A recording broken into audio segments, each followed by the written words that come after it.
à mensagem de hoje. A palavra de Deus diz aí em Êxodo capítulo 3, a partir do versículo 1, diz assim a palavra. Amém? Êxodo capítulo 3. Abra sua Bíblia, Êxodo logo depois de Gênesis. Diz assim a palavra de Deus. Apacentava Moisés o rebanho de Jetro, seu sogro, sacerdote de Midian, e levou o rebanho para trás do deserto e chegou a Horebe, o monte de Deus. Apareceu-lhe o anjo do Senhor numa chama de fogo do meio de uma sarça.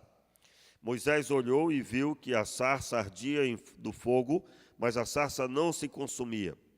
Então disse consigo mesmo: agora me virarei para lá e verei essa estranha visão, e porque a sarça não se queima. Vendo o Senhor que se virava para ver, bradou Deus a ele do meio da sarça. Moisés, Moisés, respondeu ele, eis-me aqui.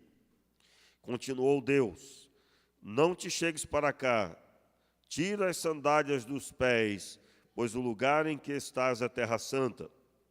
Disse mais, eu sou o Deus de teu pai. Vamos repetir? Eu sou o Deus de teu pai, o Deus de Abraão, o Deus de Isaque, o Deus de Jacó. Moisés escondeu o rosto, porque temeu olhar para Deus. Então disse o Senhor, de fato tenho visto a aflição do meu povo, que está no Egito, e tenho ouvido o clamor por causa dos seus opressores. Conheço os seus sofrimentos. Verso 8. Por isso desci para livrá-los das mãos dos egípcios, para fazê-los subir daquela terra para uma terra boa e espaçosa, para uma terra que mana leite e mel, a terra do Cananeu, do Eteu, do Amorreu, do Perezeu, do Eveu e do Jebuseu. E agora, o clamor dos filhos de Israel chegou a mim, e também tenho visto a opressão que os egípcios os oprimem. Verso 10. Vem agora, e eu te enviarei a Faraó para que tires do Egito o meu povo, os filhos de Israel. Vamos orar? Meu Pai, muito obrigado pela tua palavra. Te pedimos, Pai, que seja assim, meu Deus, os céus abertos sobre o teu povo, que o entendimento seja aberto e a conexão com a tua palavra seja completa. Oramos assim, meu Deus, pedindo misericórdia sobre as nossas vidas. Nos abençoe, ó Pai, em nome de Jesus. Amém. E amém. Muito bem. O texto se dá no monte, o Monte Horebe. Falamos um pouco sobre o significado do nome a última vez. Horebe, e é o mesmo Sinai. Horebe é somente um dos lados do Monte Sinai, uma das penínsulas que ele comporta, uma das partes que ele comporta, especificamente chamada de Horebe. Nesse momento ele vê uma pequena árvore queimar, mas ao mesmo tempo que queimava, ela não se consumia. Normal é você ver o fogo destruir o que ele está queimando. Mas essa árvore, um arbusto, uma pequena árvore, que aqui é chamado de sarça, ela pegava fogo, mas não se consumia. E ele ficou impressionado com aquilo e quis se aproximar para ver o que era aquilo genuinamente. Ao que dá a entender o texto, ele estava impressionado com o fogo que estava ali, mas não consumia aquela pequena árvore. E o texto da palavra segue dizendo que Deus se revela, era o Senhor ali. Era o Deus vivo e verdadeiro que estava ali já pronto para falar com Moisés e Deus iria chamá-lo para liderar o povo de Israel, a libertação do povo de Israel. Eu quero chamar a sua atenção para esse texto, observando que Moisés, um homem, seria o líder da libertação. E quando Deus se revela a ele, Deus se revela dizendo: sou o Deus de teu pai, sou o Deus de Abraão, Isaque e Jacó.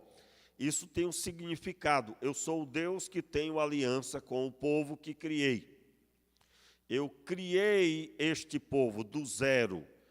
Por isso que está escrito ali Abraão, Isaque e Jacó. E o texto da palavra segue: Moisés, ele ouve o Senhor, diz: eis-me aqui.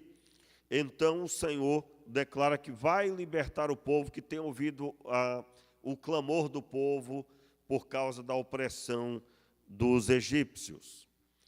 Então o Senhor declara aí no versículo 10, né?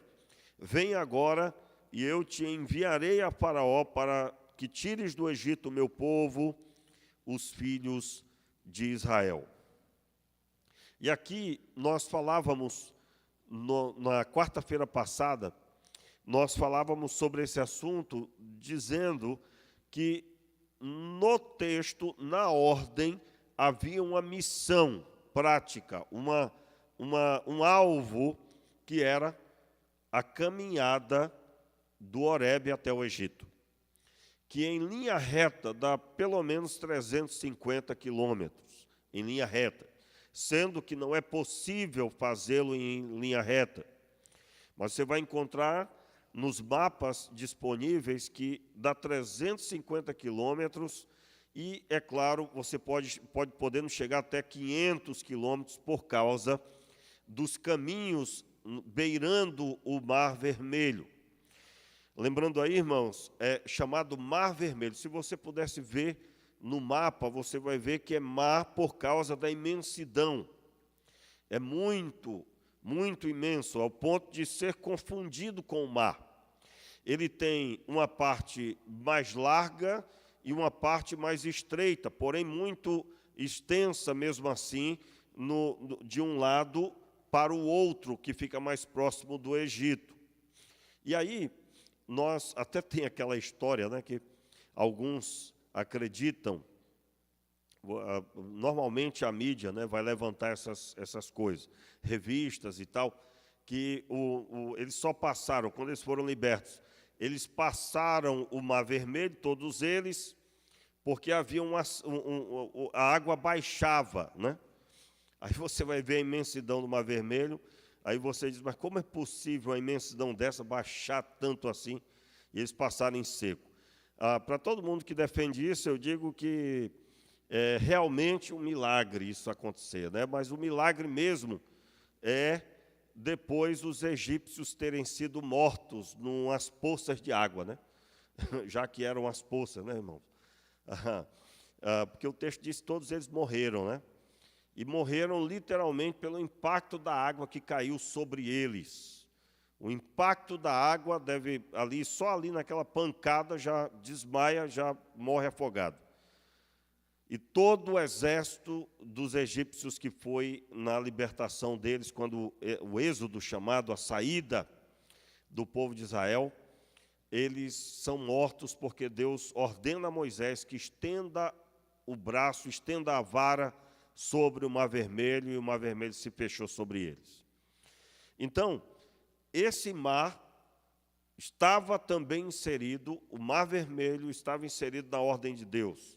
Você vai até Faraó. Agora aqui, irmãos, eu quero observar com você o que nós temos falado, repetir. No nosso tempo, há uma impressão de que as bênçãos de Deus, elas são concedidas de forma muito fácil, muito fácil. Como assim? O pastor vai orar e eu vou receber. Eu vou a um culto, porque disseram que aquele culto é o culto que vai mudar a vida da pessoa.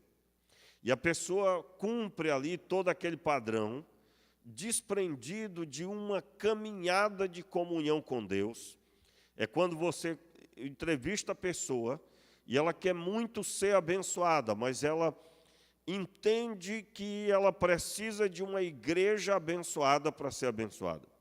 Ela precisa de alguém que dê a ela uma atenção para que ela seja abençoada. E no nosso tempo, o cristianismo tem sido transformado em instituições. A bênção está nas instituições, nos pastores, nos famosos pastores, ou em meia dúzia de pastores, ou em irmãos que oram mais do que nós. E eu quero deixar claro que eu não estou aqui jogando pedra nesta ou naquela igreja. O meu objetivo é ensinar o rebanho que eu recebi para cuidar. Não tenho nenhuma pretensão de ser aqui a polícia da igreja, né? A polícia do corpo de Cristo espalhado pela terra, mas sim em ensinar as ovelhas que o Senhor tem me dado. Como assim? Meus irmãos, a vida cristã, ela está definida por ter o Senhor no centro da nossa vida.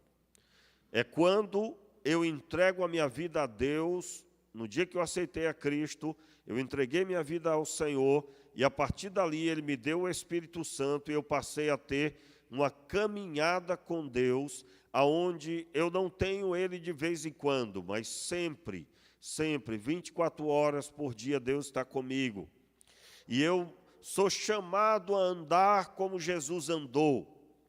E isso sim é o cristianismo. Isso significa que eu serei nutrido com a palavra, que eu vou me submeter aos princípios que a palavra de Deus traz, que eu vou me entregar conforme o chamado da palavra de Deus.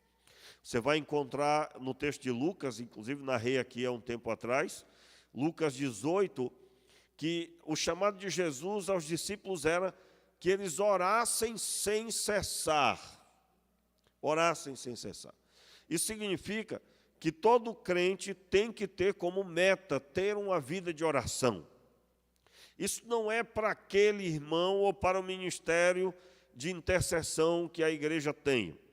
Não, não. Isso é a prática cristã, uma conexão com Deus. E isso não pode ser retirado. Como assim retirado?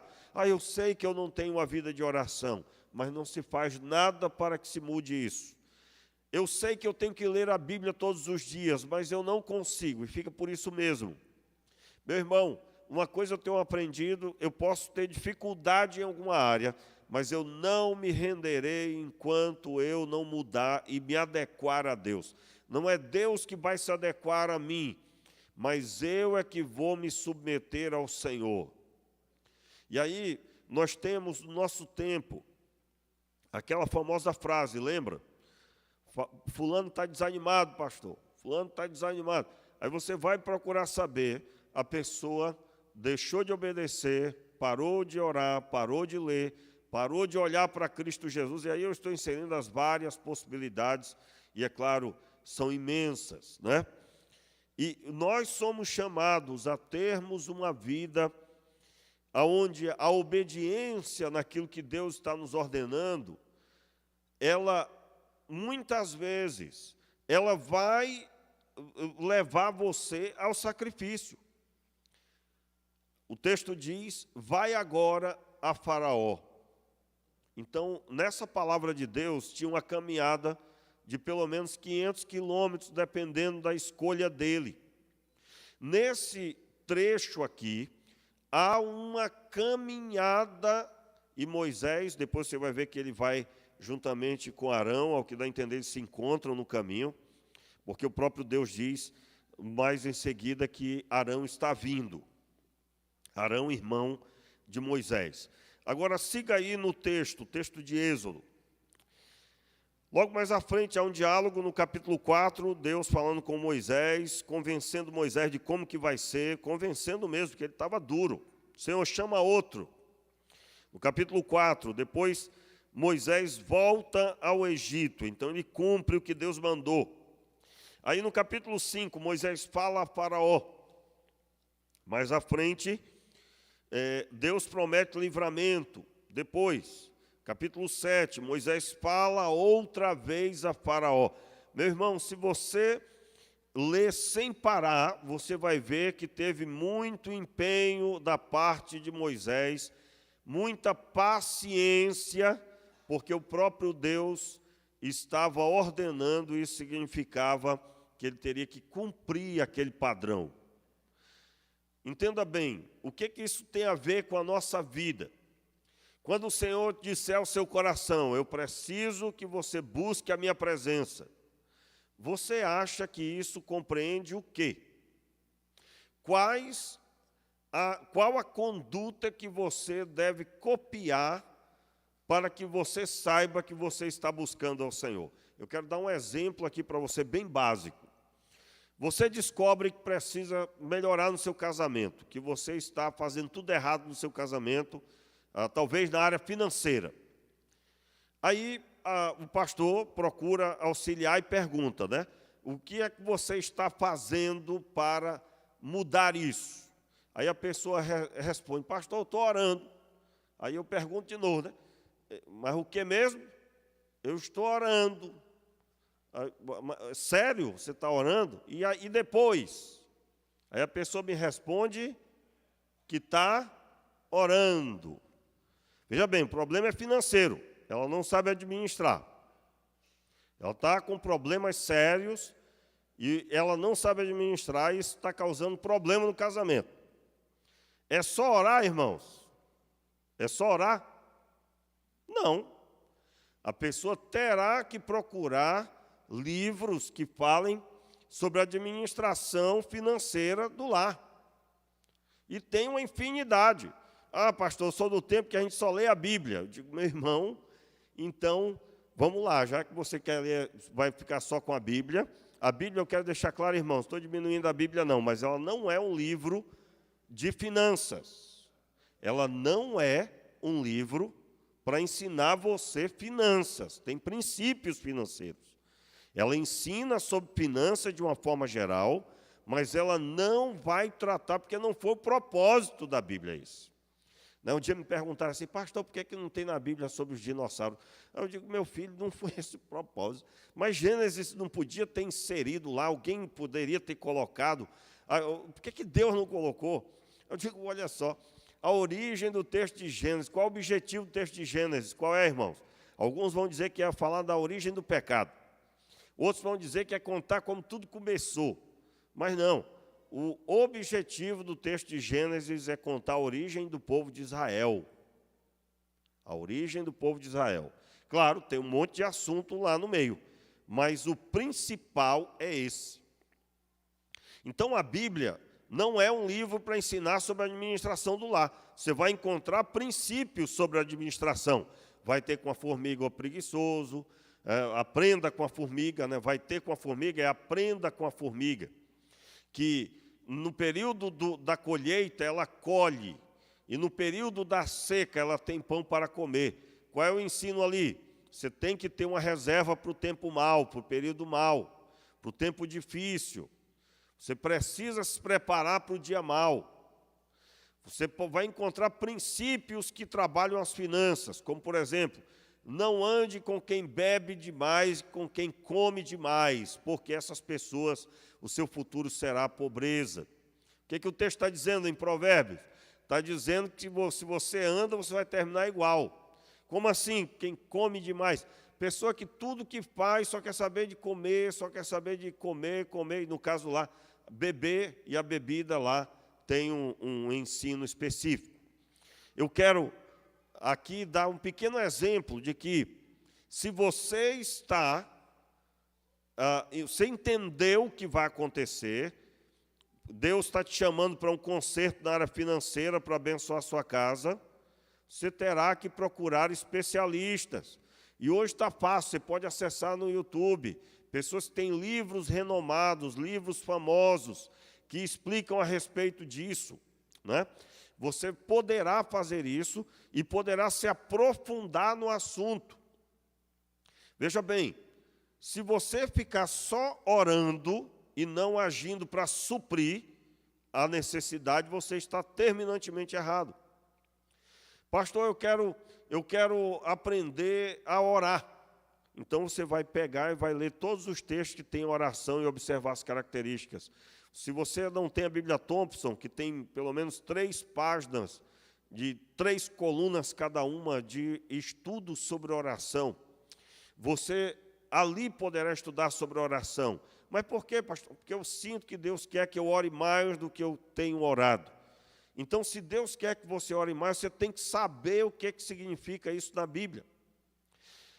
Você imagina uma pessoa que percebe que Deus chamou para um ensino, mas não gosta de ler.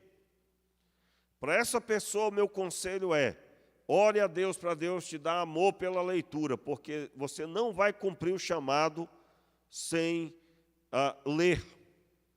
Espera aí, pastor, mas eu pensei que era só orar e Deus vai abençoar. Meus irmãos, você lembra daquela história que eu contei aqui do pastor, que era contra, nos cursos de teologia, pessoas fazendo doutorado, mestrado e doutorado? Aí o outro pastor que buscava convencê-lo, né? Ele pensava o seguinte: todos os crentes tinham que evangelizar, estudar demais para quê? Aí o outro pastor que estudava bastante, né? Tinha mestrado, doutorado já, ele disse: pastor, qual é a versão da Bíblia que o senhor usa? Eu uso tal versão. Aí falou lá uma versão. Beleza. O senhor sabia que tem uma equipe aí de pelo menos 15 pessoas que trabalharam para traduzir, para o senhor poder ter essa Bíblia prontinha aí? O que ele disse, irmãos, para aquele pastor?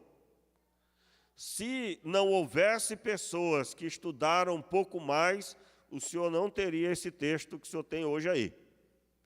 Veja, irmãos, como isso é uma realidade. Então, existem pessoas que Deus chamou para o dom de mestre, para ensino. Essa pessoa, quando Deus chamou, você terá agora uma grande tarefa. O que é que eu estou fazendo aqui? Eu estou dizendo, à luz do texto de Êxodo, que quando Deus disse: você libertará o meu povo, estava inserido as muitas vezes que ele iria falar com Faraó. Estava inserido a distância do Horebe até o Egito. E hoje, irmãos, o que nós precisamos é sermos sacudidos. Porque se você chamar uma pessoa e disser: olha, Deus colocou no meu coração que eu tenho que orar a noite toda hoje, você gostaria de orar comigo? Meus irmãos, é capaz de você ouvir de alguém, e eu já ouvi, né? Eu me lembro do começo do ministério aqui, nós fizemos um propósito de oração mais ou menos desse jeito. No final, uma pessoa me procurou para saber se eu estava bem de saúde, se eu não estava louco. Aí eu respondi, né, com todo o respeito. A pessoa perguntou sério, irmãos, perguntou sério. Com todo o respeito, eu disse: olha, se eu estou doido, Jesus foi o primeiro, porque ele passava a noite, né? Passava a noite. Agora eu te pergunto: Jesus, santo, sem pecado, orava do jeito que orava. E nós, o que é que nós vamos fazer? Qual é o argumento contra? Mas você encontra. Por quê? Porque a vontade de se encostar num barranco, meu irmão, está em muita gente. Está em muita gente. De vez em quando tem um ou outro que quer dormir aqui no culto. Eu confesso que eu já tive vontade de jogar alguma coisa. Acorda o fulano aí. Mas claro que eu nunca vou fazer isso, né, irmãos? Mas eu pensei assim, eu penso toda vez comigo: rapaz, a pregação está muito ruim, né?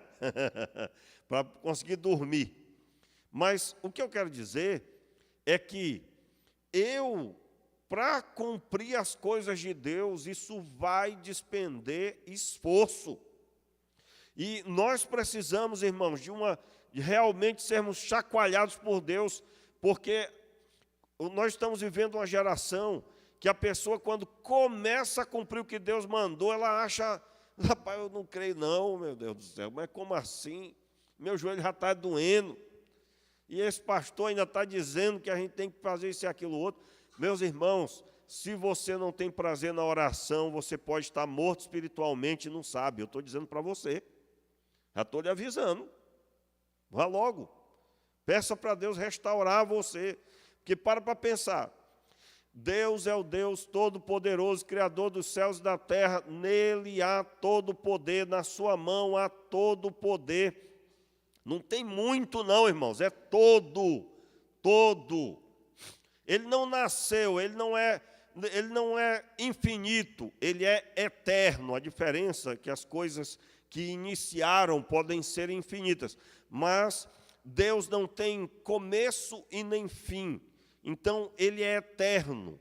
E é este Deus, com este Deus Todo-Poderoso que você conversa. Mas a impressão que se dá para quem está morto espiritualmente é que é um chamado ao martírio. Ou seja, a carne, as obras da carne, a carne em si já está tão latente que a pessoa não consegue tocar o espiritual. E aí eu deixo uma dica para você. Não aceite isso na sua vida. Não aceite. Me lembro do pastor Luciano Subirá, né? Um irmãozinho chegou para ele e disse: pastor, eu cometi um erro de ter pegado dinheiro emprestado com a agiota e eu não consegui pagar. E ele disse que vai me matar se eu não for tal dia devolver o dinheiro. Aí o pastor Luciano ficou agoniado, preocupado, sofrendo ali com ele contando os detalhes. Digo: ó, meu irmão, vamos começar um jejum então. Vamos começar um jejum. Aí marcou o jejum, aí ficou aquele silêncio e tal. Eu disse: ah, pastor, mas nesse dia aí eu não posso não. Porque nesse dia eu vou para a praia com a minha família, já está marcado, vamos comer um camarão. Vai ser... O camarão foi por livre conta, né? Mas falou uma coisa mais ou menos desse jeito. Aliás, foi o pastor Luciano, se eu não me engano, que falou. Digo: rapaz, mas como assim? Tu vai para a praia e eu vou jejuar? Sim, pastor, se o senhor puder me abençoar. Entendeu? Aí o pastor disse para ele, eu digo: meu irmão, quer dizer que eu vou estar jejuando e você comendo camarão lá na praia? Não, meu irmão. Ó, está revogado o jejum. Deus te abençoe com a agiota. Né? Eu digo: que é isso, pastor? Que pastor mau. Eu digo: meus irmãos, o que é isso? O que é isso? Primeiro, ele não poderia ter ido procurar aquele homem. A Bíblia vai falar sobre o agiota e a Bíblia vai falar horrores a respeito. Ele não poderia, tinha que ter recorrido ao Senhor. E agora ele precisava de arrependimento, de conversão de alma. E ele precisava pedir que Deus o tirasse daquilo. E ele não queria, mas aceitou que o pastor jejuasse, abençoando a vida dele. Os irmãos entenderam o nível que nós estamos vivendo. E essa realidade está em muitos lugares. Eu quero aqui relembrar a você um princípio. O poder de Deus não é dado à instituição igreja. A instituição igreja é a Igreja Batista, Igreja A, B e C. Não é dado à instituição, é dado às pessoas que se converteram ao Senhor. E estas pessoas, a igreja espiritual, ela é chamada a viver uma vida de comunhão com o Senhor. E vivendo uma vida de comunhão, nessa caminhada, isso demanda esforço. Eu quero relembrar que nós não estamos falando aqui em ser baseado em obras. Quem fizer mais obras é abençoado. É por graça e misericórdia, sim. É por graça e misericórdia. Ninguém é melhor do que ninguém, ninguém vai ser mais amado por jejuar ou deixar de jejuar. Mas, mesmo por graça e misericórdia, não é sem atitude. Não é sem atitude. Então, seguindo aí o texto, capítulo 8, a praga das rãs, a praga do sangue, a primeira, capítulo 7, o final, a praga das rãs, a praga dos piolhos, a praga das moscas, e todas elas Moisés tinha que ir até Faraó. A praga das pestes nos animais, a praga das úlceras, a praga das saraivas, a praga dos gafanhotos, capítulo 10 aí, e todas elas Moisés tinha que ir até Faraó, não é? Irmãos, olha só um princípio forte aqui. Moisés, cada vez que ele ia até Faraó, era semelhante a ele estar indo até as trevas, até o diabo. O diabo que aprisionava o povo de Israel. Estou fazendo uma comparação com o Novo Testamento sobre a libertação que Jesus fez. Jesus nos libertou das garras da morte, das trevas, ele nos tirou das trevas e nos trouxe para a luz. Sua tarefa foi fácil? Não. Observe como está nas entrelinhas as coisas. Jesus foi fazer isso, mas ele precisou reunir 12. Ele precisou conviver com eles de manhã, de tarde e de noite. Pastor, mas era só ter feito uma oração, era Jesus, né? Era Jesus, era só ter feito uma oração, ó, diabo, bate em retirada, já está encerrado, ó, vocês aí, está todo mundo salvo. Mas não, irmãos, foi preciso conviver, porque Deus tem os seus padrões, Deus tem os seus processos, e nós não podemos fugir aos processos de Deus. Por exemplo, um processo que Deus utilizou para transformar Moisés. Moisés, depois que fugiu do Egito, ficou 40 anos em Midian. O texto diz que não há, o texto de Números, se eu não me engano, capítulo 12, diz que não havia homem manso mais do que Moisés. Moisés era o homem mais manso que existia na terra. Mas se você lê ele lá no Egito, ele era o homem mais brabo que tinha na terra. Tanto é que viu um egípcio batendo no israelita, ele foi lá e matou o egípcio.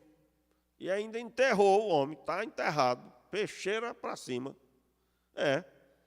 E aí depois ele foge porque foi descoberto, não é? E ele foge. Ficou 40 anos cuidando de ovelha. 40 anos cuidando de ovelha. Ali Deus amansou o brabo. E ele agora era um homem manso. Manso. Isso não foi de uma hora para outra. Então, os processos de Deus levam tempo. E outra coisa que nós temos que ser libertos do nosso tempo, irmãos, não só o fato de não termos, querermos, de certa forma, as coisas sem esforço, sem o que está nas entrelinhas. Orar sem cessar significa que vai doer o seu joelho mesmo. Significa que você vai ter que separar tempo na agenda para poder gastar esse tempo, investir esse tempo. Mas também não existe nada na Bíblia instantâneo. Nada instantâneo. Absolutamente. Não existe nada na Bíblia instantâneo. Por quê? Porque o grande princípio, o grande alvo de Deus é se revelar aos homens. E isso demanda tempo. Por quê? Para que a mente humana possa processar as informações. Onde é que está escrito isso? Em toda a Bíblia. Em toda a Bíblia. Você pode ver isso aqui claramente. O nosso foco hoje, desde a última mensagem nessa série, é Moisés e os processos que Deus inseriu já no pacote. Você vai libertar o meu povo, mas você vai pelo menos 10 vezes falar com o faraó no espaço de tempo X. 10 vezes. Qual é o princípio aqui que eu quero observar com você? Hoje em dia, meu irmão, quando você estiver lá orando, repreendendo o mal que oprime familiares seus, pessoas que talvez eram firmes, hoje em dia estão desviadas e cheias de opressão de demônio. Irmãos, a pessoa desviada é um caso sério. É um caso sério. O desviado eu aconselho, não comprar nada, se for solteiro, não se casar. Porque eu ainda não encontrei um desviado que não teve um monte de loucura que fez. E que não tem mais volta. Não tem mais volta. Agora já foi. Não é? Me lembro de uma situação, eu já contei aqui sobre esse casal, né? Citei nome, o alvo é falar de uma forma geral. O casal, o rapaz casou com a moça que era amante dele, quando ele traía a esposa. E pediram ajuda, começaram a frequentar aqui, pediram ajuda, um gabinete. Aí, no final, pediram para me contar a história toda. Aí, quando contou a história toda, veio à tona isso. Então, ela era sua amante. Era, senhor pastor. Qual era o problema do casamento deles? Ela estava desconfiada que ele tinha outra. Notaram aí? E aí, o ralado, meu irmão, que na hora que ela falou, pastor, ele tem outra. O cabo olhou assim de lado, piscou o olho para mim e deu uma risadinha. Eu me lembro que nesse dia Deus me segurou para me não botar para fora do gabinete. O que ele estava pedindo para mim? Para me dar uma cobertura. Ó, pastor, quebra essa aí, pastor. Mas, meu Deus do céu, como é que alguém vai num gabinete de um pastor pedir uma coisa dessa? Na hora, meu irmão, deu vontade de dar licença aqui, que vai que vem um raio na cabeça de vocês, né? Aí eu digo, mas como é que está a situação de vocês agora? Ah, nós casamos tal dia. E a senhora só está feliz? Aí é braba mais do que tudo. Aí eu tive que dizer para eles, depois pedi um intervalo de 2 semanas para conversar com ele, no final acho que foi 3. E eu voltei a estudar todos os textos bíblicos sobre casamento, já contei aqui essa experiência. E eu sabia já o que ia dizer para eles, mas é muito pesado. Aí eu disse, ó, a resposta, a solução para vocês é que vocês não eram para ter casado. O senhor era para ter ido voltado para sua esposa e pedido perdão. A senhora, se a senhora quer acertar a sua vida a partir de agora, a senhora vai procurar a ex-mulher dele e vai pedir perdão. Se ela lhe bater, fizer o que for, é ossos do ofício, né? Do passado, em nome de Jesus, né? Irmão, você está rindo, mas não tem graça não. É ou não é verdade? O que a Bíblia diz? Provérbios diz que o homem que for traído, você pode dar a ele um presente que não vai passar raiva dele. Os irmãos estão entendendo por que eu citei isso? Não estou desejando mal para ninguém, agressão para ninguém. Mas que uma das maiores aversões que Deus tem é o adultério. O adultério desgraça a vida de muita gente. E aí, eu tive que dizer para aquele casal, a senhora vai procurar ela, vai pedir perdão, vai se apresentar, eu era a mulher que estava com seu marido. E eu quero lhe pedir perdão. O senhor também vai pedir perdão para sua mulher, que o senhor nunca admitiu. Estou resumindo aqui a história. E eu disse, ó, vocês estão casados, agora vocês já casaram. Você diz que ama ela e você diz que ama ele. Tudo bem, mas eu quero deixar claro que vocês sempre terão uma luta de insegurança no coração. Por quê? Porque o plano de Deus é que você tivesse conhecido ele livre para se casar, e o Senhor tivesse conhecido ela livre para se casar, e feito o dever de casa, casado, bonitinho, abençoado, noivando, pedindo para os pais e tudo. Isso é uma referência. Olha só que vida, irmãos. Está lá umas famílias reunidas num churrasco, todo mundo se conhecendo, o casal é novo ali no meio.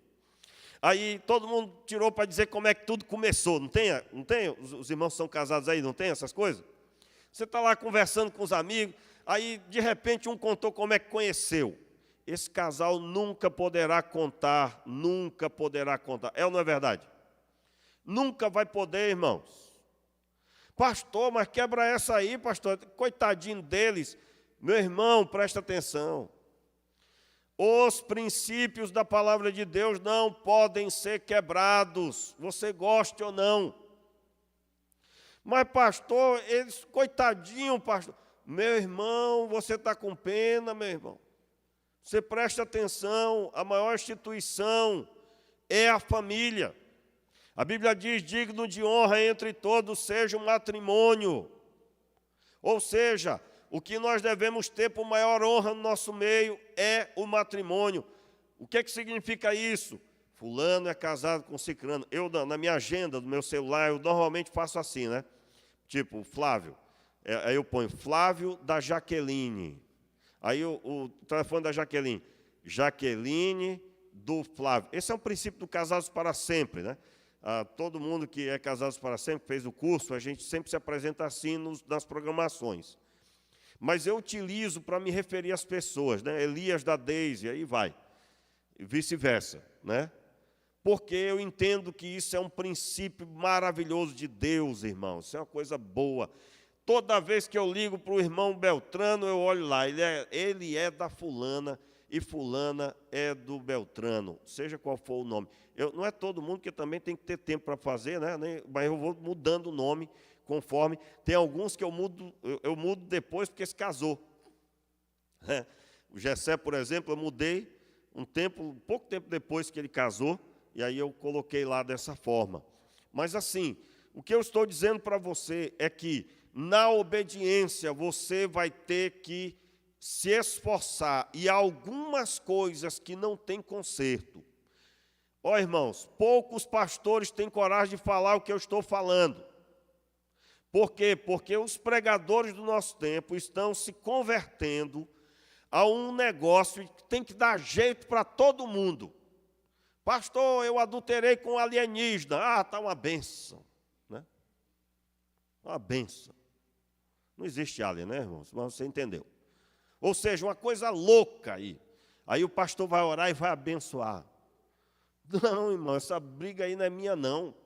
Aí eu disse, ó, na hora que o seu marido sumir, vamos supor, eu dizendo para o casal, ó, vamos supor que ele não ficou incomunicável um dia todo. O que é que a senhora vai lembrar, minha senhora? O que é que ela falou, irmãos? Isso aí que você está pensando mesmo, de quando ela estava com ele e ele dizendo, irmãos, eu ouvi assim, ó, isso faz muitos anos, né? Infelizmente esse casal não ficou, não permaneceu. E é muito difícil, muito difícil. E acredito até que talvez tenha saído comentando, rapaz, eu fui lá na Igreja Batista e me colocaram um fardo mais pesado do que eu estou carregando. Não tem nada a ver com a Igreja Batista, nós estamos falando sobre a vida cotidiana, sobre a vida das pessoas. Como assim? Aí eu disse, minha senhora, a base para um relacionamento entre um casal é a confiança. Está lá o seu marido, não tinha uma tomada perto, a bateria acabou do celular, não tinha nenhum abençoado para poder resolver o problema do celular dele, não tinha tomada, não tinha carregador de ninguém. Ele ficou isolado, meu irmão. Nesse dia caiu uma bomba em cima de todas as operadoras, não tinha mais nada, não tinha como. Qual é a raiz que vai, qual é a âncora no coração? Agora eu peguei pesado, agora extrapolei, né? Mas você entendeu. Qual é a âncora que vai manter o casal, irmãos? A confiança. A confiança. Não é? Tempo desse não, faz alguns anos, né? Veio um porta-voz conversar comigo, pastor fulano vai vir aqui com fulano, e eles estão noivos, pastor, e eles queriam que o senhor fizesse o casamento. Aí eu digo, é mesmo, mas esse casal é um casal assim, desse jeito. Pastor, mas tem um porém e tal. Eles vão casar agora, mas eles quase não iriam casar mais. Eu digo, mas por quê? Não, porque houve uma traição. O quê? Houve o quê? Uma traição? Então, não traga eles aqui não, irmão. Eu vou dizer para eles para não casar. É melhor não trazer. Como assim? Casamento é assim, irmãos, ó. Você namora, você está feliz. Então, você noiva. Você está noivo, está feliz. Então, você casa. Meu Deus do céu, se no namoro, no noivado já traiu, como é que vai ser esse negócio, ué? Está repreendido. Você não ama não, meu irmão. E vamos largar de brincadeira. Não sei o que é que houve, irmão. Não sei se foram falar lá, mas outro pastor fez o casamento. E eu estou decidido, irmãos. Casamento é coisa séria. Para me fazer um casamento agora vai ser bem complicado. Por quê? Porque se a pessoa não sabe que é sério, dependendo da situação, não vai rolar. Mas você acha que como é que está a situação? Há um número de pessoas que acham que é brincadeira. Família é coisa séria, irmãos.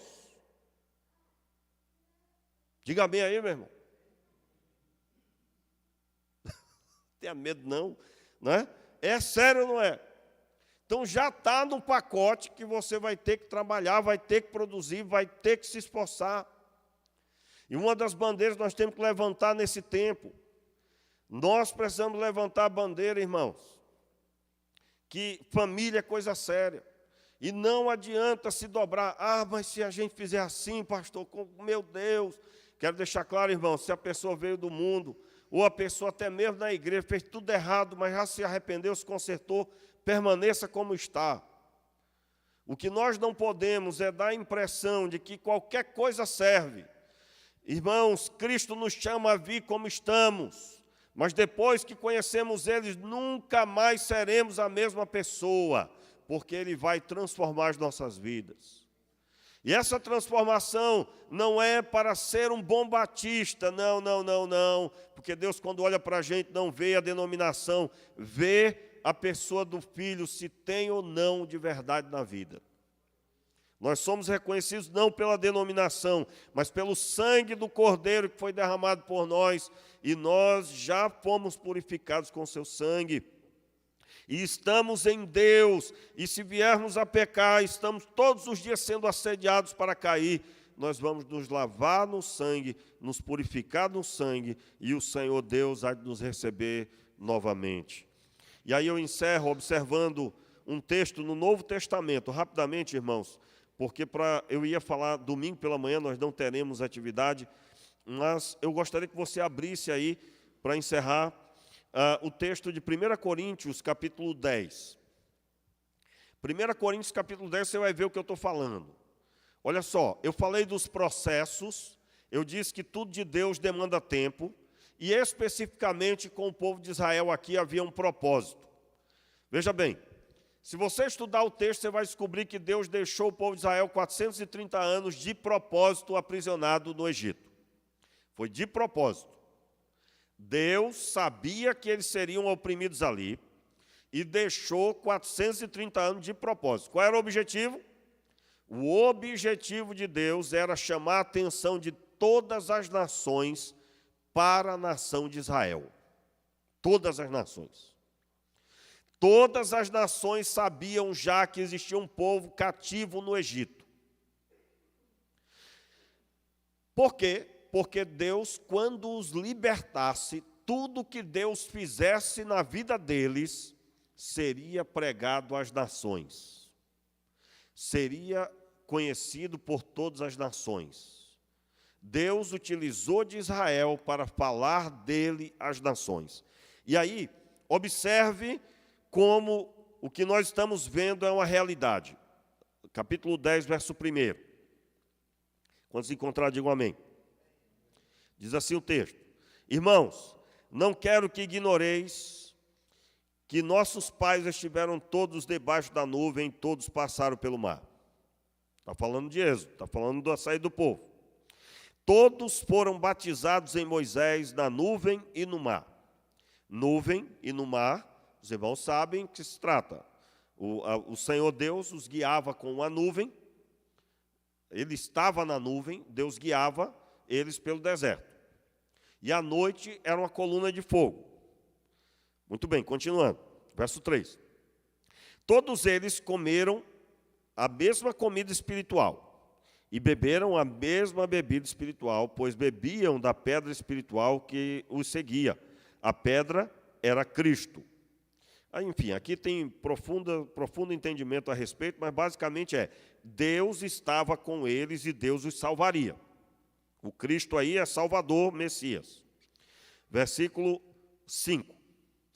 Deus, porém, não se agradou da maior parte deles, razão porque seus corpos foram espalhados pelo deserto. Aí aqui está falando do quê? Dos 40 anos que eles ficaram transitando para lá e para cá, no deserto até morrer aquela geração desobediente. Verso 6. Ora, estas coisas aconteceram como exemplo, observe, eu gostaria que você ouvisse a sua voz lendo. Ora, estas coisas aconteceram como exemplo, para que não cobicemos as coisas más, como eles cobiçaram. Não vos façais idólatras, como alguns deles. Como está escrito, o povo assentou-se a comer e a beber, e levantou-se para farrear. Aí você inclui aqui nessa compreensão o bezerro de ouro, capítulo 32 de Êxodo, né? Você inclui aqui a desobediência quando eles se prostituíram, e aí segue o texto, verso 8 agora.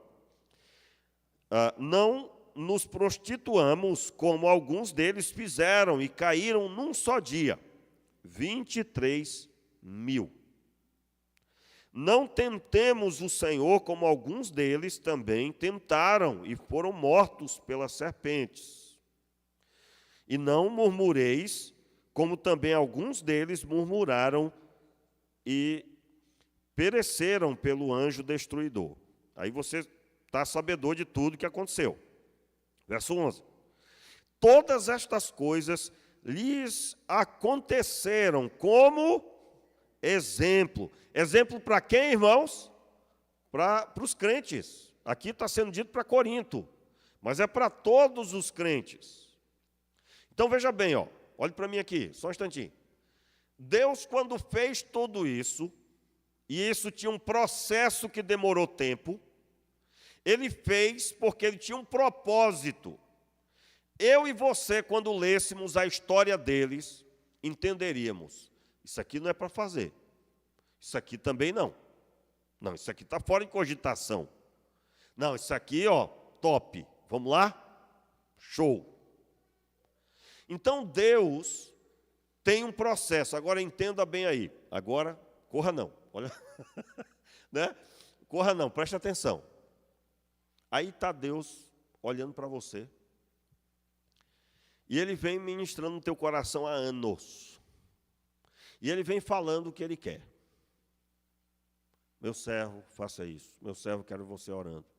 Meu servo, quero você se debruce na minha palavra. Que você estude a minha palavra. Eu quero te ensinar. Motivo. Porque Deus está preparando para lá na frente Ele executar uma missão. Lá na frente, Ele vai chamar a atenção de alguém para olhar para você. Assim como Ele fez com o povo de Israel e chamou a atenção dos povos para olhar para eles. E olhando para eles, eles contemplariam a pessoa de Deus. Meus irmãos, isso é tão extraordinário que quando eles foram vencer Jericó, Jericó já estava derribada sem estar derribada. Por quê? Porque eles tinham ouvido o que tinha acontecido no caminho e como Deus era implacável para fazer o que Ele disse. E eu quero chamar a sua atenção para isso. Não fuja dos processos de Deus. Não dê uma melhorada. Né? Não dê uma melhorada. Irmãos, eu já orei com a almofada no joelho, tá? Já, claro que já. Ah, mas é claro. Principalmente madrugada fria. Mas no final vai ficar a marca do mesmo jeito. Vai doer do mesmo jeito. Não fuja dos processos. Abrace os processos, porque lá na frente Deus, talvez, meu irmão, Deus vai chamar a atenção dos seus filhos, mostrando o que fez na sua vida. Mas o que fez na sua vida só fez porque você entendeu que não deveria medir esforços para cumprir o que Deus está mandando. Qual é a dificuldade do nosso tempo? A pessoa parece que não entendeu que tudo demanda cansaço, enfado até. Eu estou lá no treinamento, por exemplo, estou treinando a equipe para pregar no Arte Suave, estou treinando também meu garoto, ele vai pregar no acampamento. Meu irmão, é tarefa, e eu dou tarefa, e não é de uma hora para outra que vai aprender. Eu já até disse, eu digo, meu filho, não tente olhar para o papai e dizer, eu vou fazer igual. Tem uma caminhada, né? E por que é importante dizer isso? Porque nós precisamos de treinamento. Como é que o pastor lembra dos textos? Muitos textos eu lembro de cabeça. Meu irmão, há quanto tempo eu estou proferindo? Quantos estudos bíblicos? Quantas palestras?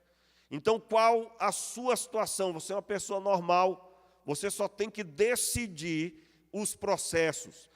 Volto a dizer, Jesus cumpriu a obra, mas tinha um processo, 3 anos e meio de discipulado, transferiu o coração dele para os discípulos. O Espírito Santo veio e inflou o que deu a eles, e eles foram vistos. E o povo agora olhava para os discípulos e via a pessoa de Jesus.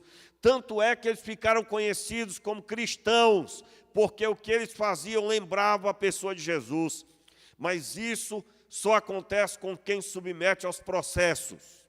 Então, você vai se cansar sim, vai doer sim, mas é o processo e você vai cumprir para a glória de Deus. E para encerrar a leitura, versículo 11. Todas estas coisas lhe aconteceram como exemplo. e foram escritas para aviso nosso, para quem já são chegados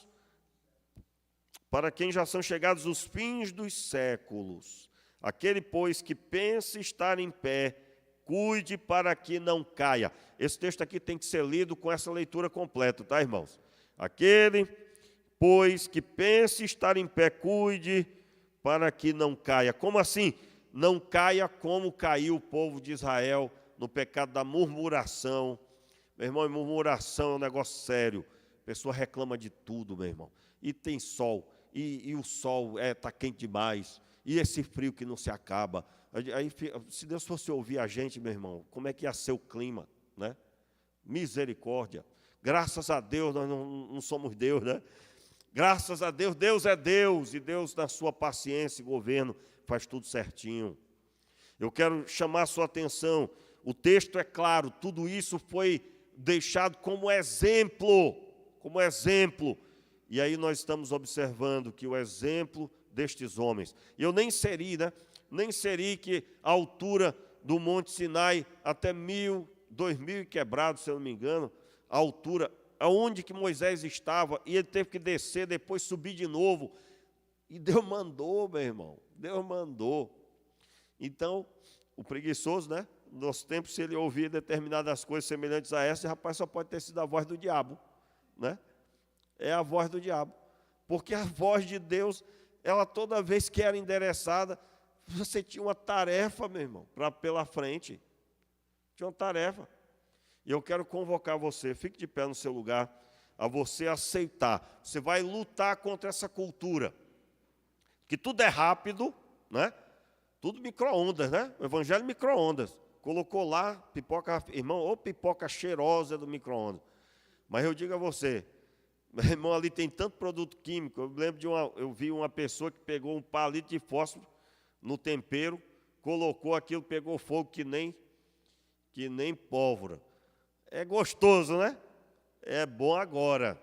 Se você tiver com 70 anos, vamos ver, né? Como é que foi. E não adianta chorar, não é? Do mesmo jeito a vida espiritual. Pode estar muito bom agora, mas lá na frente, se não obedeceu, se não fez conforme, não há o que dizer. Quero dar um exemplo aqui, que eu poderia ter me apoiado, que estou sentindo febril, tá, né? Com aquela falta de coragem, como diz o outro, e dizer, hoje eu não vou. Mas, irmãos, quando Deus me chamou, não foi dizendo que ia ser fácil. Aí uma simples coisa como essa poderia parar a minha vida. Não vai parar, não vai parar. É a doença que vai sair, está repreendido. E eu não quero conversa, porque não senti no coração de passar para ninguém, nem teríamos tão rápido no dia de hoje. Mas eu gostaria de orar com você, pedindo que Deus transformasse as nossas vidas. Deus nos abençoasse.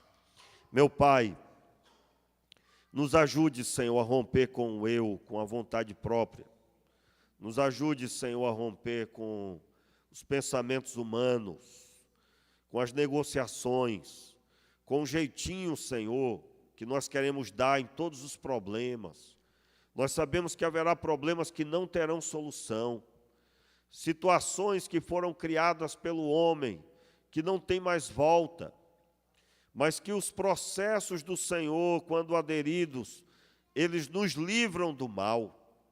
Meu Pai, nos ajude de forma que possamos ver isso na Tua palavra. Abre os nossos olhos para entendermos o chamado do Senhor, o processo da vontade do Senhor na nossa vida. E que nós, Pai, sejamos abençoados como o Senhor abençoou o povo de Israel. E eles se tornaram instrumento nas Tuas mãos. Que nós possamos olhar para os erros que eles cometeram e nós possamos ter isso como exemplo a ser seguido quanto à obediência e não pecar como eles pecaram. Nos ajuda, Senhor. Livra-nos da maledicência, livra-nos da murmuração, da prostituição, da idolatria, da mentira, Senhor. Livra-nos de tudo isso e faça-nos, Senhor, uma bênção nessa geração. Senhor, são tantos que precisam da Tua palavra. Nós assim oramos em nome